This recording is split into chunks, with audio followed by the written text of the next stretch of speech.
Bienvenidos a otro episodio de Filosofía, Psicología, Historias. Hoy vamos a hablar de Nietzsche y la decadencia de la moral.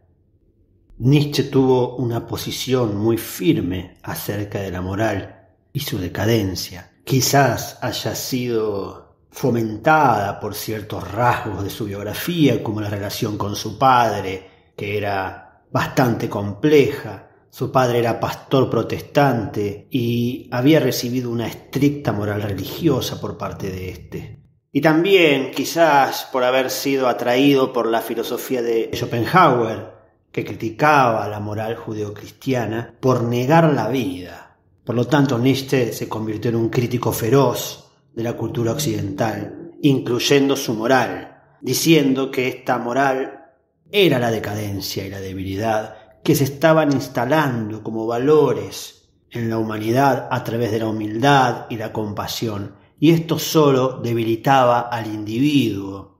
Para Nietzsche, particularmente desde el cristianismo, que estaba además compuesto por débiles y mediocres, se había alcanzado un dominio externo e interno sobre una minoría, que era la minoría que debía ser distinguida, que eran los originales, los promotores de los bienes culturales. Y esto era consecuencia del desplazamiento de los valores morales originales. Él nos decía, la historia nos demuestra que primitivamente el bueno era el vencedor y el malo el vencido. El bueno era el fuerte y el malo era el débil. El bueno era el perfeccionista, el malo era el vulgar. Y estos valores fueron alterados por tendencias democrático-altruistas que se expresan con gran claridad en el cristianismo. Desde entonces el bueno era el no egoísta, el que renunciaba a imponerse, el que quería vivir para otros, para los débiles, los pobres, los caídos. Y estos, los que sufren, los que carecen, los que no logran imponerse, eran los buenos, los bienaventurados, a quienes quedaba reservado el reino de Dios. Esto trae aparejado que aquellos que pueden, a través de sus cualidades, desarrollar interna y externamente su propia naturaleza, no puedan hacerlo porque hay mandatos superiores de autoridades, de derecho, de constitución o de Dios que los dominan. Por lo tanto, tienen que fingir las virtudes de los débiles. Este desplazamiento hacia abajo de los intereses morales, esta transformación de la dignidad moral, es un renunciamiento en favor de los débiles y la cesión en favor de ellos. Esto es una humillación de la propia humanidad, según Nietzsche. Por lo tanto, el fuerte sirve al débil, el sano al enfermo, el alto al bajo. Los directores, decía, descenderán al nivel de la masa y toda la aparente moralidad del bien, de la humillación, de la renunciación, provocará una decadencia cada vez mayor del tipo humano y de aquellos de sus valores que lo impulsan hacia arriba. Había una frase de San Francisco que decía lo siguiente: ¿quieren saber por qué me siguen los hombres? Porque así lo han querido los ojos más altos. Como entre los pecadores no han encontrado ninguno más pequeño, más incapaz, más pecador que yo, me han elegido para perfeccionar la obra maravillosa emprendida por Dios. Él me ha escogido a mí, porque no podía hallar otro más indigno, porque quería burlarse de la nobleza, grandeza, fuerza, hermosura y sabiduría del mundo. Y un poco esto encarna lo que Nietzsche critica.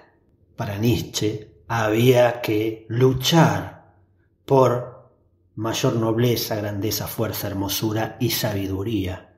Y ponía al cristianismo como motor moral de esta decadencia. Nietzsche se pregunta, ¿cómo podría soportar yo el no ser un Dios? Porque por fantástico y exagerado que esto pueda sonar, él alienta el ideal de igualarse a Dios, como tantos otros filósofos que hablaban de hacerse Dios uno mismo, de acercarse a la divinidad, de hacerse uno con la divinidad, convertirnos en Él mismo. Para Nietzsche, negar a Dios es afirmar al individuo. Y para él, el individuo no es a priori igual a otro individuo. No es la suma de individuos lo que hará que seamos seres mejores, seres divinos en cierta medida, sino por el contrario, será el desarrollo particular de cada individuo. Quizás se le escapó a Nietzsche el propio valor del alma del cristianismo, porque a Cristo no le importaba lo que se daba en un sentido de limosna, sino simplemente el dar. No le importaba aquel por quien se vive, sino quién vive. Cuando, por ejemplo, aconseja al muchacho rico que dé sus bienes a los pobres, no lo hace para dar limosna, sino como un medio y un signo de perfección y de liberación del alma y del alma individual. Pero Nietzsche no contempló esta parte del cristianismo, sino más bien lo vio como un factor de debilidad. Entonces, para Nietzsche, no importa el individuo en general como forma tal de elementos de una sociedad, sino como individuo determinado. A él no le interesa la sociedad, ni que el individuo llegue a ser un ser social, sino que quiere acentuar al individuo como un ser que tiene la posibilidad de adquirir un grado elevado mayor que el actual. Para él, el hombre bueno, modesto, diligente, bien intencionado y moderado no es un ser humano libre, es un esclavo. Y un sacerdote, aquel que es reconocido como autoridad de lo que él llama la más maligna superchería, es la especie más peligrosa de parásito, es la auténtica araña venenosa de la vida.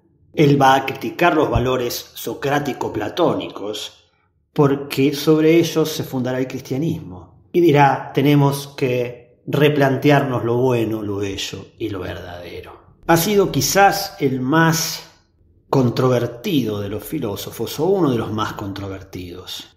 Para él el alma ultraja el cuerpo, para él la muerte y el más allá no son más que distracciones que no nos permiten vivir la vida en plenitud.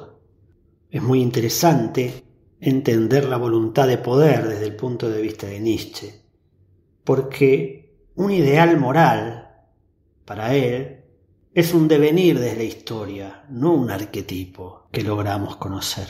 Por lo tanto, dirá frases como esta con la que me despido, en donde critica la inmoralidad de la ética tradicional. Y esta frase dice así: el triunfo de un ideal moral se logra por los mismos medios inmorales que cualquier triunfo: la violencia, la mentira, la difamación y la injusticia.